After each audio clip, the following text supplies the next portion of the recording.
feel like we should get into the World of Warcraft news. Yes, at some point today. So that would be notably helpful for being the World of Warcraft news stream. I think we should head just into the PTR. We can Yeah. maybe do Grimoire of the Shadowlands after for that Yeah. news topic. So here is PTR updates from this week and, well, yeah, this week because we covered them last week. Yep. And they're great so far. I think a lot of this stuff has been... It's great.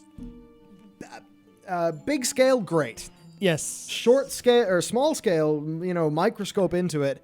Lots of little bizarre things. Yeah, that's seems, for sure. It seems like I might have to grind a whole bunch of conduits, a whole bunch of levels. Yep. So I might go postal. Yeah, or just wait for catch up.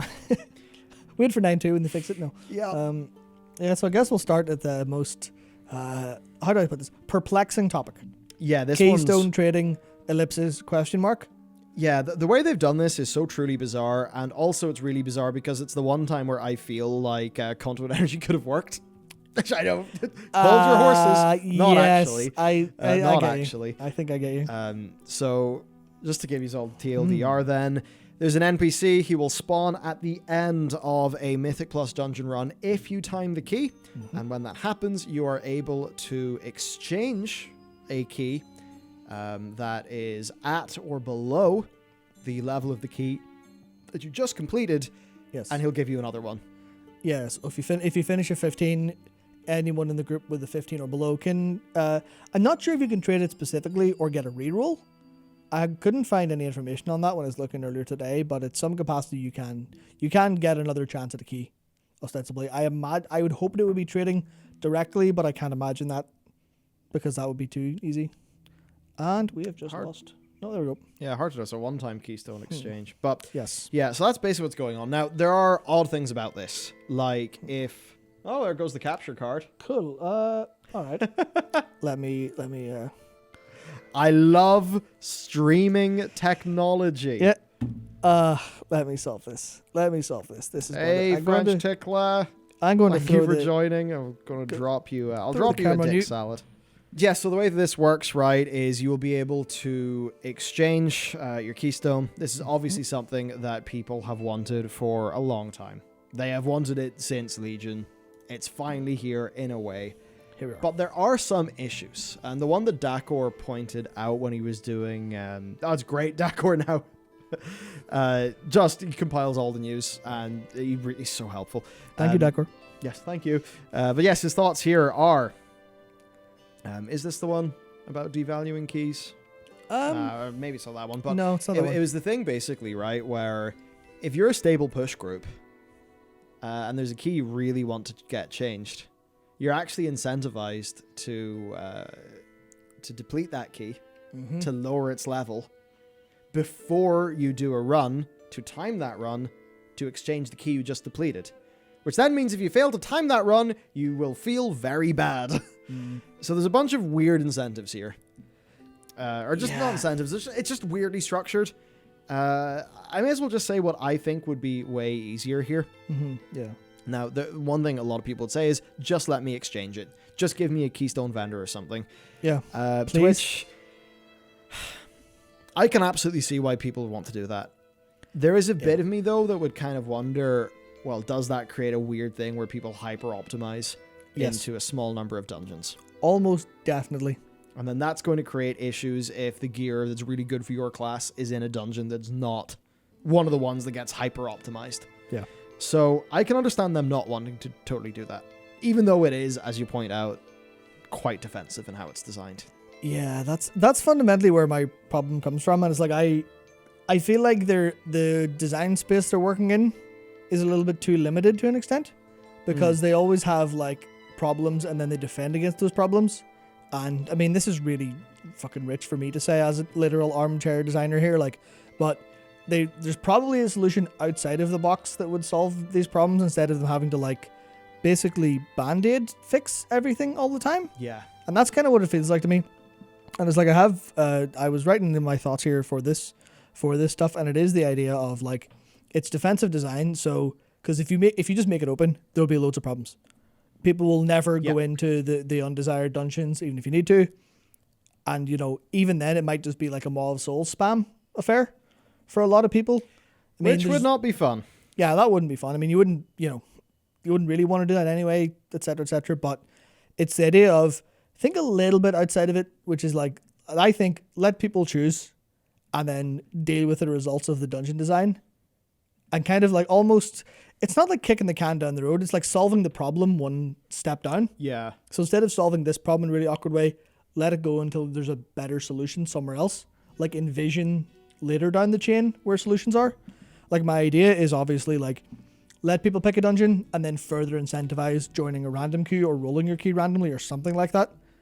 And I mean, that would take a little bit of working systematically to get. Yes, it would. They couldn't just do this But I next can week. see your point, though. Yeah, it basically it is inspired by FF14's roulettes, where obviously it is. Of course. Yeah, where for those unfamiliar, in FF14, a roulette is basically like a one-time, basically like your random dungeon queue, but there's a whole load of them for different dungeons, different levels of dungeons, different like even for trials and raids.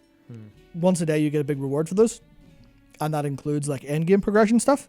Yeah. So I can get a little bit of progression towards end game gear from doing the leveling roulette, which is like anything from 16 upwards. So I could be doing a level 16 dungeon and getting end game rewards, and that wouldn't work for like WoW, for example.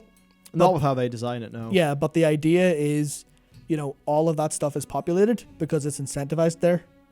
And there's a little bit of a problem where you're like, I don't want to do that because it's shit, but you do it for the incentive. So I think they could maybe kind of get a blend of sort of things in there, maybe. Yeah, like I don't want to say idea, but because I don't really love it. I don't love it, but yeah.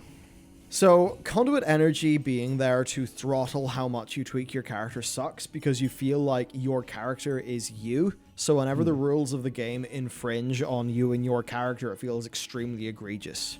Whereas if a keystone is something that exists in the world and a keystone you can only do 5 keystone rerolls a week, that feels more natural.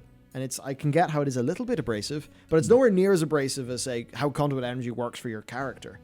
And I think we can all see the problem of people hyper-optimizing, then we're back to a Maw 3-chest run situation, which I think nobody wants. Even though I think, I love the Maw. It was an awesome dungeon. But that's basically the thing. It seems like you could kind of just let people swap their key in Ouroboros, just tell them they can only do it 5 times a week. There you go. That would certainly smooth out the problem in a way that I think would, at least in terms of your basics of usability, is like, I want to swap my key to do another one. Maybe you're you want to list it on the Dungeon Finder. You don't want to do the key that you've got. Well, okay, in the current system, you've then got to join somebody else's key that is higher than your key and then time that dungeon. Or you've got to deplete your key to the point where you can then join somebody else's dungeon, time that, and then swap your key in some way. I don't know. Why just not let the person who wants to do that talk to an NPC in Ouroboros and do it? I don't know. Maybe it's a 24-hour cooldown. Maybe you can only do it X times a week. I don't know. But if a little bit of throttling is the price we've got to pay for just a simple, usable version of that, where you just like, I want to swap my key, go swap my key. And, I think if you were just to do it infinitely, then somebody would re-roll their key until they get exactly what they want. That would obviously be an issue. But, I don't know. That seems like a middle ground, at least. Yeah, I'm not sure. That is a significantly more elegant solution than I had thought, which is, completely redo how the whole thing works. It's that thing where, I feel like what I just advocated for was a very WoW team system. Yes. And like, it's a great self-balancing system, but I guess there's a bit of me that feels like this is something that people so much want.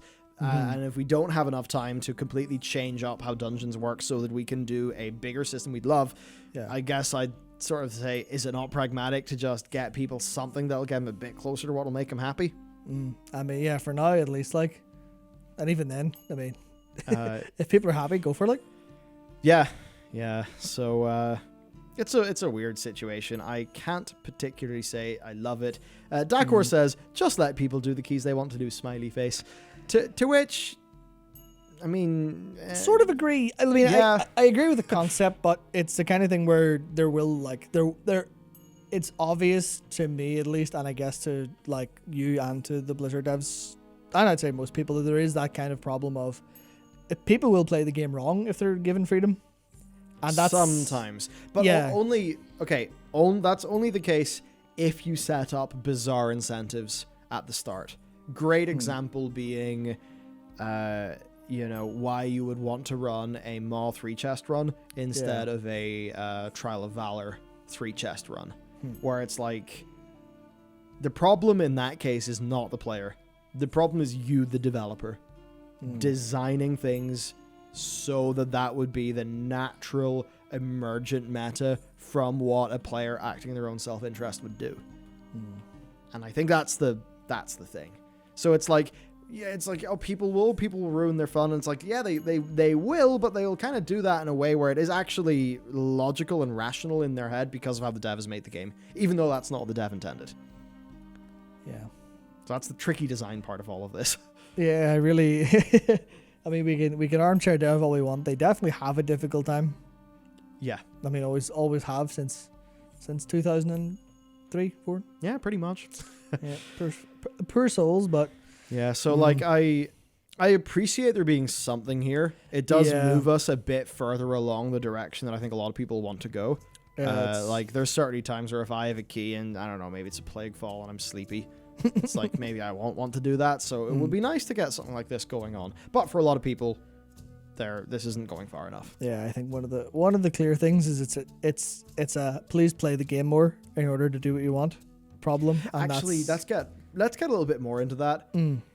It kind of pisses me off a little bit that to me this actually feels like how we'll cover how this bit's changed, but how it almost used to be like how at least earlier in the PTR, if you wanted to get the package Soul Ash, you would have to actually go into Torghast to the broker vendor during your run to buy the package Soul Ash. And that was just like silly, because what that player obviously wants to do is get some package Soul Ash. So they're going into Torghast and doing a bunch of content purely to get to a vendor. Odd way to design it. I'm glad that they've since changed it. That is good. I actually see this in a broadly similar way, where, like, I don't know, why just not put it in Oribos? And, I mean, in this case, Blizzard are trying to throttle it, once per run. Even if they still feel they need to throttle it in some way, why not put it in Oribos so it's more usable? Yeah, I mean, they actually do have it in Oribos, but not the same vendor. The NPC is there, but it does a different thing. Yeah, that's the really funny thing. This picture here is, in hindsight, it was very stupid to have it here, but this picture here is that NPC in Oribos. But their purpose in Oribos is instead to give you a key if you're missing one. So for every reason you miss one, you lose your key or you skip, as long as you've done a Mythic Plus at any point during, I think, the season, this NPC would just go, oh, here's a random key then. So you're like, why? Yeah. Like, why? What are you doing? Why do you have this NPC here, and then at the end of a dungeon with a different thing? It's so transparent. And I mean, I guess this is something we touched on a couple times, but it's a case where it's just always the hand of the designer, always the hand of the developer. I mean, I think like we look for it, so that's kind of our problem a little bit. But you're just like, oh, this is so, like, why can you not do this some other way? And it's even like, I saw someone in chat, there was actually a great idea of let me just scroll up a second and find it. It was someone talking about, put in a quest which rewards a reroll token for completing 8 different dungeons a week. And that's maybe not perfect because it requires so much time. It's like, this is, here's a couple days of playtime or like a really long evening to do this. But and I think we'll get onto this a little bit in a second, but they also have tokens that you get from the Great Vault now, which we'll go into more detail. But the idea of just give us some tokens. Give some tokens we can trade for a change instead of this. Oh yeah, you can do what you want, but make sure to do a dungeon first. And make sure you time that dungeon, because I mean, it's even that has a whole host of problems. Yeah, well, I can imagine someone coming in and be like, okay, I'm usually up at say I'm like 15ish level, say, okay, I'll hop into 15 and then we'll time it, and then I'll get to change my key, and then I can do the dungeon I want afterwards. But then it doesn't time, and then you've got someone headbutting the keyboard in rage. Like they haven't. Yeah, Blizzard are great at creating opportunities for disappointment where it feels like it's very much the game disappointing you rather than you. Yeah. And I think that's something where I think Blizzard values positive and negative emotions in their design pretty equally, it seems. Yeah. Which is absolutely not how you should do it, because people, your players, will overweigh negative. So, yeah. It's a case of defensive design will not. Defensive design needs to go so far to defend against everything. It's like, yeah, it's almost like it's a sort of losing game. So why play it? Why not try to find another game to play? Just make people feel happy instead. Yeah. I mean, that said, look, I'm happy that there is something more going on here to give people more control over their keys. I think it is not really what a lot of the Mythic Plus community would have wanted. Yeah. I think some way, though, to basically what you said, I would like it if you could basically just do whatever the hell key you want, whatever dungeon you want. Yeah. But maybe just give people that little bit of extra, reward or incentive for adding in the randomization element. Yeah. You could do that in a way where, I don't know, it's got some sort of social utility or like utility for the overall game, like it does the roulettes and FF. But it's hard to do that whenever it's all based around an item you get in your bag called a Keystone. Yeah. The kind of because a dungeon with affixes does not need to be mediated by an item in your bag. There are other ways to do that. A little bit of me wonders if it's time to scrap the Keystone idea, keep the same gameplay, and do it in a different format. Yeah, but actually, why don't we do that? Because the implementation time of that would likely require that to be 10.0. Oh yeah, that's totally a new expansion thing for sure. Yeah, so that's the thing. There's something you said that reminded me about another topic we're talking about later today as well. Oh yeah, it was the social stuff, where they actually have a really good idea later on, but we'll get to that in time. Oh, cool. Yep, Keystone trading, basically, it's going to be hard for us to be super animated and excited about this because we don't really do it that much, and whenever we do it, it will be in a group of friends. Yeah. But, this has got its pros, it's got its cons, but you know what, screw it, let's move on, I think. Actually, one more thing, and this is literally just to plug a video that'll be out next week on the news channel. But, it's the idea of, Dewkeeper in chat said, this sounds like a complicated way of saying Blizz doesn't design the game for player enjoyment. And that's kind of sort of maybe hitting on something, but the idea inadvertently. So the idea is, when you were saying about how the Mythic Plus community probably won't really care too much about this because it's so awkward and they would rather have something else. The head of EA studio, their chief studio officer, Laura Mill, whatever, I'm not good with surnames, but in a recent Bloomberg report, she was talking about, I can't remember if this was when she first joined EA as chief studio officer or it was recently. Actually, I think it was when she first took that position. She got a bunch of influencers. I don't know if they're just streamers or whatever else who play their games in. I was like, right, what are we not doing? Like Jack Frags and Co. Yeah, okay. Yeah, and one of them went unnamed, said, why don't you guys give players what they want? And she said that really, she was like, fuck, that's a really good question actually. And to her, this guy became the face of okay, we're not doing what players want. If this person's feeling it, no, other people probably aren't if they're a representative of it.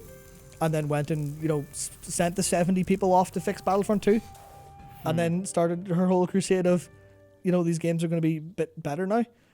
It's Paul McKenna comes here and says needs to learn not to offer strong opinion in things he doesn't understand. I feel like we understand this pretty well. And certainly we're working with Dakor in this one, and he understands this really fucking well. So, I don't know, man. I might need to throw that one back on you, because I think there are lots of obvious issues here. Like the incentive to get somebody to deplete their key just so that it's eligible to be exchanged, that seems like a bizarre property of this system. So no, I think there actually are a lot of, it's broadly good, but there is a lot here that is a bit weird in how they've done it. And I guess it's just what would be so bad about a far more unleashed Mythic Plus system? I mean, who really knows? You can think of a bunch of obvious downsides, but it's very easy to obsess over those because we're humans. We have a negativity bias. how about we try to think more about the positives of that? And, could you actually get a bunch of negatives, but get positives that outweigh that? And would that actually be a net gain? Quite likely it would. Yeah, almost certainly. Almost certainly, like. Yeah, so there's that story.